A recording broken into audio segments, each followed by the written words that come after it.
Imagine standing at the edge of a cliff, your voice echoing over the silent valley below. You shout a command. Does obedience come from love or from fear? This question cuts to the core of leadership. We've been told to seek love, warmth, approval. But what if that's a trap? What if at the deepest level, respect born of fear holds the key to true authority? Think about the last time you tried hard to win someone's approval. You were kind, you smiled, you gave help. And then one mistake. And it all fell apart. There's a raw honesty there. Love and loyalty can vanish overnight. You demand love, you hope it will hold you up. But often that love crumbles. In this video, we're going to explore why fear can be more powerful than love. We'll dive into stories in history, from ancient princes to modern workplaces. We'll dissect the psychology behind fear's grip. We'll consider dangerous myths like being nice all the time and show why they fail. By the end, you'll see power in a new light. Share your thoughts now. Have you ever felt betrayed after being too kind? Comment below and let's dive in together. Society preaches, be kind, be gentle, earn people's love. Nice guys finish last, we joke. Yet we still cling to love as the ultimate goal. But loving kindness can be a trap. When you constantly seek approval, you hand over your power. Others see your goodwill and quietly calculate, how much can I get away with? Every extra smile you give is recorded as a point of leverage against you. When you're too accommodating, people stop seeing you as a strong leader. They see weakness. They test you, pushing boundaries to see how much you'll tolerate. Machiavelli observed this long ago. He wrote that love endures through obligations which men may break. In other words, bonds of affection can snap when it suits others. In contrast, fear is supported by the dread of pain, which is always there. Think of a time someone thanked you for a favor, then later let you down. Or recall a boss who coddled his team and then got blindsided by failure. These are everyday examples of how kindness backfires. The more you try to please others, the more vulnerable you become. Each compliment you give is like handing someone permission to push you harder. History is full of leaders who failed by being too soft. Take a Roman example. Julius Caesar was beloved by many, but that love proved fragile when conspirators turned on him. By contrast, a stricter ruler like Augustus created stability through a mix of reward and harsh punishment. Is it fair to be feared? You might think, but respect and love are the foundations of loyalty. True, some leaders earn loyalty through generosity, but loyalty earned through love can be mere illusion. People often say they respect kind leaders, but does that respect outlast tough times? Sometimes yes, sometimes no. Critics point out that fear can breed resentment or backlash. They say leaders like Gandhi or Mandela succeeded through love, not fear. And indeed, that's a valid point. Context matters. In small teams or communities, personal affection can glue people together. But even in those cases, those leaders maintained authority through the integrity of their word and the consequences they set for violations. Gandhi knew that nonviolent resistance still had a force behind it, the force of unwavering conviction. Mandela was a tough negotiator when needed. In short, pursuing approval and love alone is risky. It's like building a fortress on sand. The waves of change and human nature will wash it away. A more stable path, as Machiavelli argued, is to build on fear and respect, especially when love can't be guaranteed. What happens inside the mind when fear takes hold? Our brains are wired by evolution to respond to fear. The amygdala, our emotional alarm system, triggers a cascade of reactions whenever we sense a threat. We get sweaty palms, a racing heart, and laser focus. Adrenaline floods our body. We are suddenly paying full attention. This is fear's power. It cuts through distraction and forces compliance. In the workplace or battlefield, fear can be a motivator. Studies show that when workers fear failure or punishment, they often meet higher standards. As one management review noted, people obey out of good old-fashioned fear of the boss, driven by knowing their performance will be judged harshly. Fear puts people on edge, on alert. They don't dare slip up. Imagine a general meeting his troops. He can either smile warmly or stare them down with a steely gaze. A manager can either invite casual chat or demand strict discipline.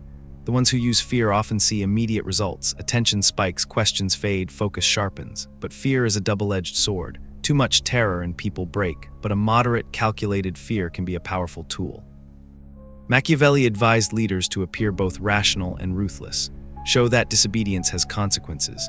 When the law backs you up, fear becomes justified. For example, a CEO might enforce a clear rule, miss a deadline, and you're out. The fear of that outcome keeps the team aligned. In practice, combine force with law. If a leader hands down punishments fairly and transparently, followers accept them more readily. Machiavelli taught that a prince should know there are two kinds of combat, one with laws and one with force. Use the law when you can, let rules do the heavy lifting, but don't hesitate to use force consequences if laws alone won't hold disobedient subjects. This balance creates controlled fear, not chaos. Visual cue, picture two scenes side by side. In one, a leader smiles and pats someone on the back. In the other, a leader stands with arms crossed, expression cold. Which scene commands more attention? The cold stare speaks volumes. It says, "I won't tolerate mistakes." That silent intensity can bind a team to your will. Now take a moment, think about a person in your life who held power. Were they kind or intimidating? How did that affect you? Did you want to please them, or were you afraid to make a mistake? The answer will help you understand the psychology at play. Love and empathy warm hearts, but fear grabs our brains like no other emotion. Even the ancient wisdom of Machiavelli recognized that fear is ever present in the human heart, while love can waver. Respect isn't given, it's earned, but it's also a little forced. People respect those who keep them guessing. If you are predictable, you become tame. A lion that only moves to the left becomes an easy target. A leader, too, should be part snake, part lion, cunning and strong. Machiavelli put it bluntly, a prince must be both fox and lion. The fox is smart and crafty to catch traps. The lion is fierce to terrify wolves. In today's terms, be unpredictable. Hit sometimes, heal other times. Praise in public and punish in private.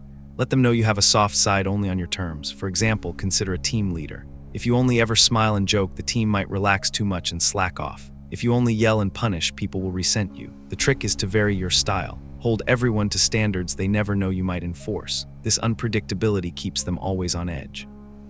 They see only glimpses of your ruthlessness, so they never get used to it. Think of real-world leaders. Steve Jobs was famous for temper tantrums and criticism, but he also famously drove innovation and occasionally showed humanity, like protecting employees he liked. People recall the terror when Jobs got angry, but they also remember the vision he had. His unpredictability made people both fear and respect him. He was never a loves you or hates you hero in the traditional sense, but he got results. Of course, there are obstacles. Raising fear too high risks revolt. A leader who is hated draws enemies in secret. Alexander the Great knew this. Even he feared assassination precisely because he ruled by awe and conquest. Machiavelli warned that a feared leader must avoid unnecessary hate. Don't steal property, don't dishonor families. These are battle lines you should never cross if you want fear without loathing. So here's a strategy framework for using fear wisely. Build real power, first earn competence and control.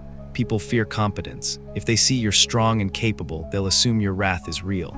As one study noted, assertive leaders who show anger are actually seen as more competent. Don't fake it, be good at your job. Set clear rules, make rules strict but fair. Announce them publicly. When someone breaks them, enforce swiftly. This clarity makes fear predictable, paradoxically reassuring to subordinates. Mix kindness with ruthlessness. Occasionally do a small kindness. Reward success, listen to a complaint. This confuses people, now they can't calculate your every reaction. The few moments of goodwill mean your punishment feels less capricious. People wonder if this time they've got a friend in you, and that uncertainty feeds respect. Remain unavailable, distance yourself. If people can walk into your office anytime to chat, you're too accessible. A leader who's hard to reach and then appears only for big events creates mystique. When you do show up, people sit up straight and listen. Keep enforcers close. Surround yourself with those who will do your bidding. A silent nod from you might be meaningless, but a nod plus action from a respected deputy can send chills. Remember, this is not cruelty for its own sake, it's calculated strategy. The aim is to inspire loyalty through fear, not blind terror, but a sober, respectful fear. Your followers should think, he might be harsh, but he's fair. Better to stand with him than against him.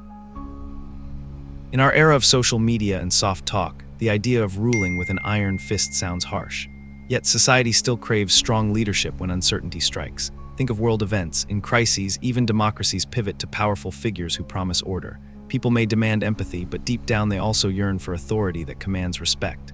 Modern experts agree. Even today, people want clear rules and honesty. When followers feel fairly treated, the grip of fear or love loosens and they focus on the mission. This means a leader's image, charismatic or terrifying, matters less than consistency.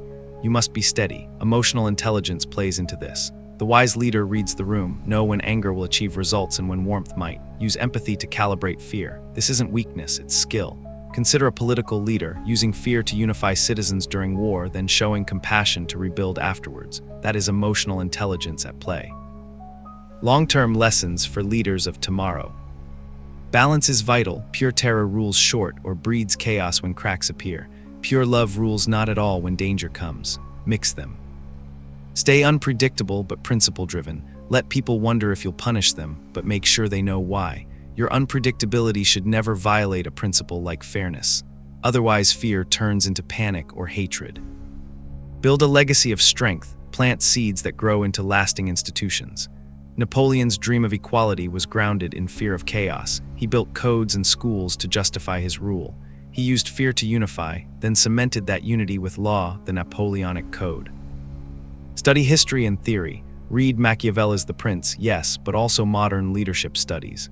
For instance, Stanford research finds that anger in leaders is linked to higher perceived competence.